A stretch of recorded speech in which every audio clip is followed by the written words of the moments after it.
మా పేరు S Ramanaiah, advocate from Allagadda. ఈ ల్యాండ్ టైటిల్ యాక్ట్ 2022లో తీసుకొచ్చి 2023 అక్టోబర్ నుంచి అమలు చేయడం జరిగింది. గత ప్రభుత్వము, వైసీపీ ప్రభుత్వము. ఈ ల్యాండ్ టైటిల్ యాక్ట్ ఈ చట్టం ఎంత ప్రమాదకరం అంటే రైతులకు, భూ యజమానులకు రకరకాలుగా చాలా ఇబ్బంది కలిగించే చట్టంగా న్యాయవాదులు రకరకాలుగా నిరసన తెలియజేసేప్పటికీ దీనివల్ల రైతులు, ప్రజలు చాలా ఇబ్బంది పడతారు. ఈ చట్టాన్ని రద్దు చేయమని గత సంవత్సర కాలంగా న్యాయవాదులు కోర్టులకు విధులు బహిష్కరించి నిరసన తెలియజేసినప్పటికీ కూడా గత ప్రభుత్వానికి నిమ్మకు నీరెత్తినట్టుగా ఉండి ప్రభుత్వాన్ని ఈ చట్టం ల్యాండ్ టైటిల్ చట్టాన్ని అమలు చేయడం జరిగింది.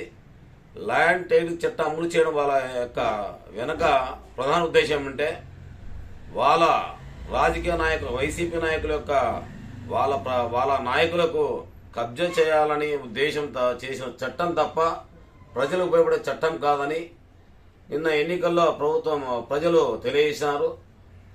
గత ప్రభుత్వము ఈ టైటిల్ యాక్ట్ను అమలు చేయడంలో దురుద్దేశము ఉంది కాబట్టే బలవంతంగా చట్టాన్ని అమలు చేసినారు. ఎందుకంటే న్యాయవాదులు రాష్ట్ర వ్యాప్తంగా దేశంలో ఎక్కడ కూడా అమలు చేయకున్నప్పటికీ ఓన్లీ మన ఆంధ్రప్రదేశ్లోనే గత వైసీపీ ప్రభుత్వం ఈ చట్టాన్ని అమలు తీసుకురావడానికి కారణం అంటే ప్రజల యొక్క భూములు కొట్టేయాలనే ఉద్దేశంతో ఈ చట్టం అమలు చేసింది.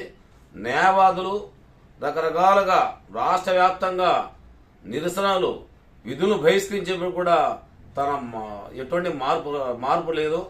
ఎందుకంటే ఈ యొక్క ల్యాండ్ టైటిల్ యాక్ట్ 2 సంవత్సరాల కాలంలో దీని ల్యాండ్ టైటిల్ అధికారి దగ్గర అప్పీల్ చేసుకోకుంటే దానికి ఒక లిమిటేషన్ ఉండదు.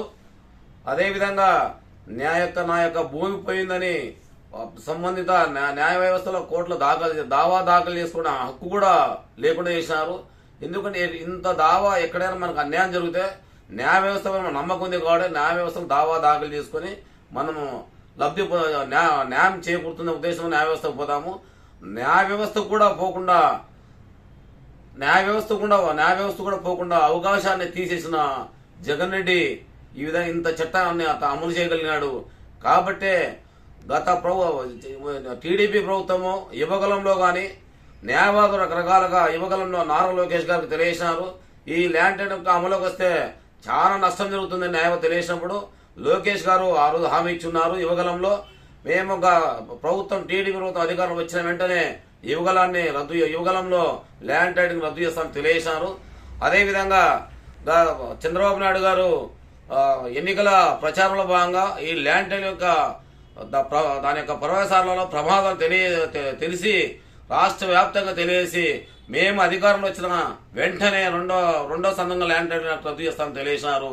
అందుకోసం టీడీపీ అధికారం ఇచ్చిండే రెండో సంతకం చేసి ల్యాండ్ టైటిల్ రద్దు చేసిన నారా చంద్రబాబు నాయుడు గారికి ధన్యవాదాలు తెలియజేస్తున్నాం.